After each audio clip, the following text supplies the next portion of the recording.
Hello and welcome to another edition of The Kickout, the final word in pro wrestling. This is a product of Card Subject to Change, our offshoot podcast here. Just a brief talking about different topics in wrestling. I am the Wizard CZ. I would, of course, have to welcome my partner and co-tag team champion, Mr. Never Wrong, Nick Bull. Nick, how you feeling tonight? Feeling good, man. These clocks setting back has got me in a funk. Yeah. It just gets dark so early now, and you know that living in the Midwest, and it seems like it's 3 hours later than it actually is. Taking me a little while to acclimate myself to it, but hey, I'm awake. I think I texted you that exact thing a few hours ago. It's about 4:15, 4:30. I'm looking, it's starting to get dark. I'm like, man, it feels like it's 8 o'clock already. It does. It absolutely does. But we're glad we're here.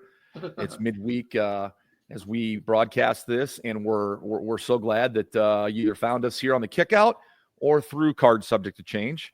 Last episode we had the Pro Wrestling Pitchman on. Cole Kaiser. He explained to us his gimmick, and that was we had a good time, a lot of laughs with that. But we're doing the Kickout now, CZ, and I got to ask you, what do you want to talk about? Man, we try to keep this as topical as possible while still having a good thing to talk about.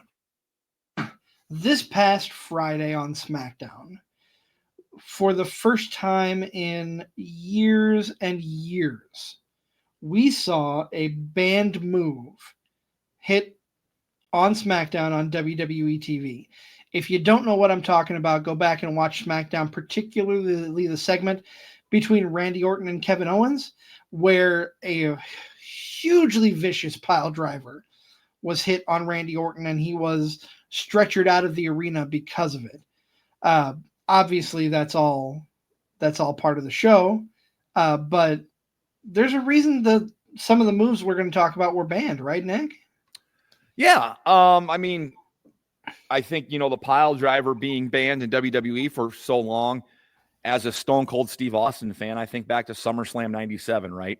Mm-hmm. Where Stone Cold slipped in Owen Hart's grip and was dropped on his head, and they had to call an audible at the end of that match there for it to end, because Stone Cold had a stinger and had limited feeling in his arms and stuff. So yeah, with let's take Kane and Undertaker out of this, right? Right. Let's take them out of it, because at some point they have done a variation of the pile driver or the tombstone pile driver. What was the last time we seen a pile driver in WWE before SmackDown the other night? Can you recall? Man. I don't know. I don't know if our fans know. Let us know. But it was a pretty big deal to see a pile driver on a show. Yes. When I saw that, my eyes bulged out of my head. I'm like, did that really just happen? That they can't. That's a move that they banned. They can't do that. But it was right for the moment, and it played well into where Kevin Owens is going right now. It was a well done. It was very well done, and I thought it was a good point to pull that out right when they did. I'll tell you what, CZ, I hope this is something. This could be a double-edged sword, and hear me out here. Having KO give that pile driver to Randy Orton, those are two vets working. Those are two vets that have worked for years. Those are two vets that know each other, and obviously Randy Orton's comfortable enough for KO to deliver the pile driver. Right.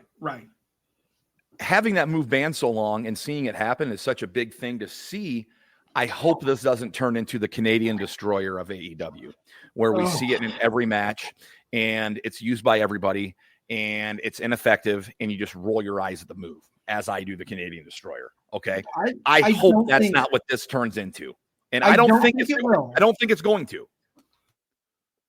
But no, I see your point. I agree completely.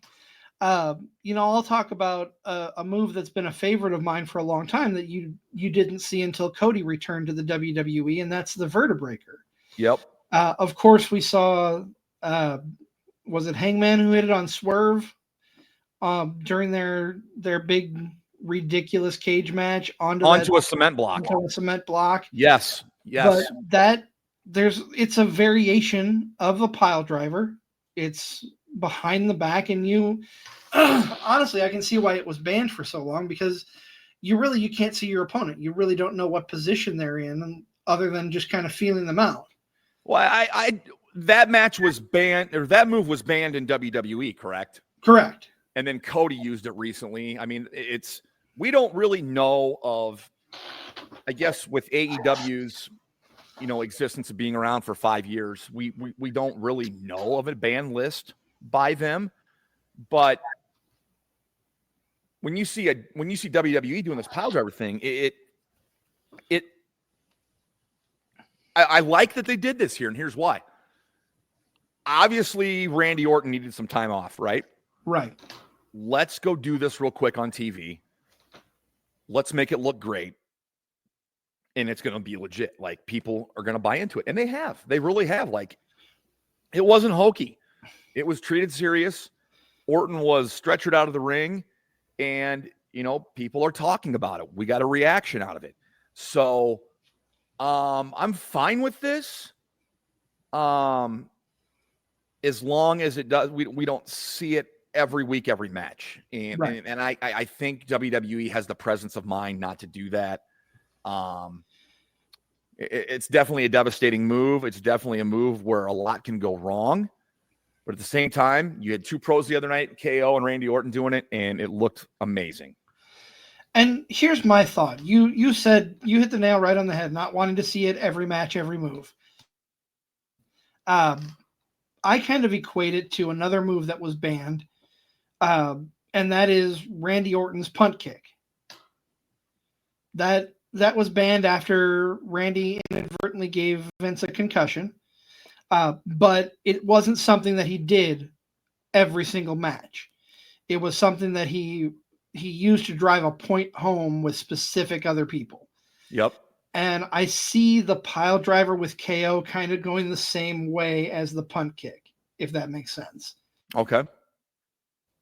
I'm fine if that is now kind of KO's breaking point move. That's the move he wants to use to get something across. I'm fine with that. I just hope we don't see it a lot, and that remains to be seen. That remains to be seen. Pile drivers as a whole, we really haven't seen a lot of them. I know Toni Storm over in AEW has a variation of it with her. What is the name of her? Is it Storm? Storm Zero. Storm Zero is kind of a variation of it. MJF kind of does a variation of it off the ropes, the Heat Seeker. But it's, the pile driver itself has kind of been put away. I think it's with all that, the Randy Orton punt was really hot around the time of all the NFL and the concussion and the CTE talk. So that punt kind of getting eliminated around that time. Of course, Vince got hit with it and it hit with it legit. I understand. Maybe now we will see these moves, speaking from the WWE side of things, trickled back into circulation, and only done by those who are established on the roster or guys who are working with each other, who have worked with each other for many years and, right. Sign off the okay on it. Right. I completely agree. It has to be something that is not overdone. Yes. It has to be that subtle, like you said it best, the breaking point move for Kevin Owens. The oh my God, I can't win this match. I'm going to have to do something drastic. Bam! Pile driver. Right. And maybe that's what these banned moves will turn into, is just being used in those occasions. And I guess that's going to remain to be seen. I mean, this is so cliche, but it feels like a new day now with WWE and the TKO and, being able to do things that weren't done before under the McMahon regime. We're seeing different ways of doing things and the more backstage stuff when people are arriving at the buildings. It's a different look. everything's different. It's good. And I just hope they continue to ride this wave and not ruin it by, doing too many of these band moves. Just let them in a little bit at a time and just let it go from there. But it's a fun time to be a wrestling fan with this stuff. And I didn't think we'd ever see Piledrivers using angles again in WWE, but here we are. So what's old is new again, as they say, partner. Indeed. And it'll be interesting to see. I know there's a list of moves that had been banned that I've slowly kind of trickled back into existence, like the Burning Hammer. You see that in a tag team form when it was Pete Dunne and Tyler Bate. The Birmingham Hammer. The Birmingham Hammer, yes. The big one, of course, that's kind of been in and out is the diving headbutt. For obvious reasons, that kind of falls under that brain damage, CTE, NFL concussion suit type of deal. And of course, we know who was famous for the diving headbutt.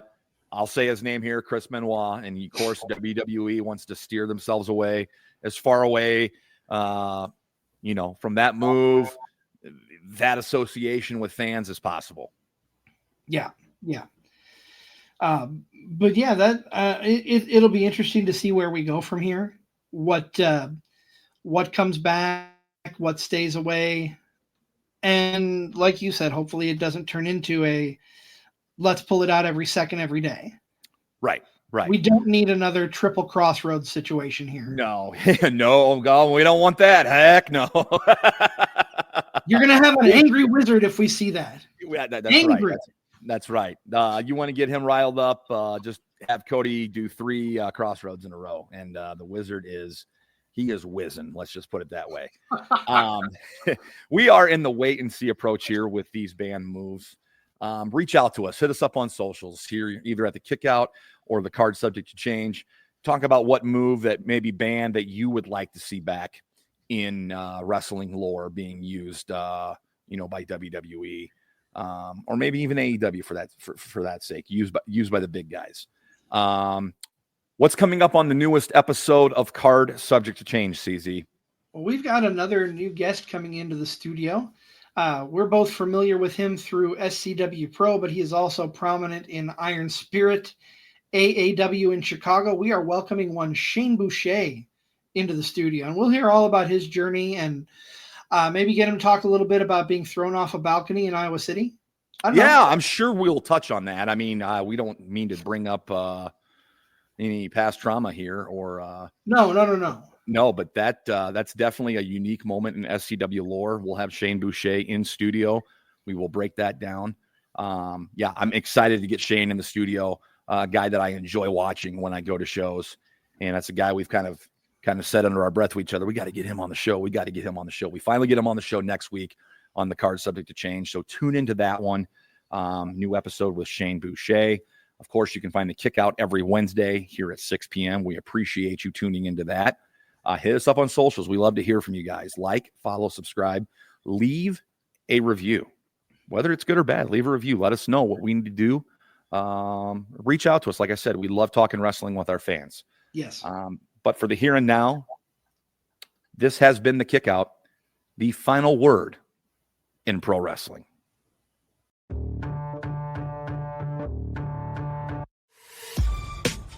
This has been a For Frequency's Sake Podcast Network production.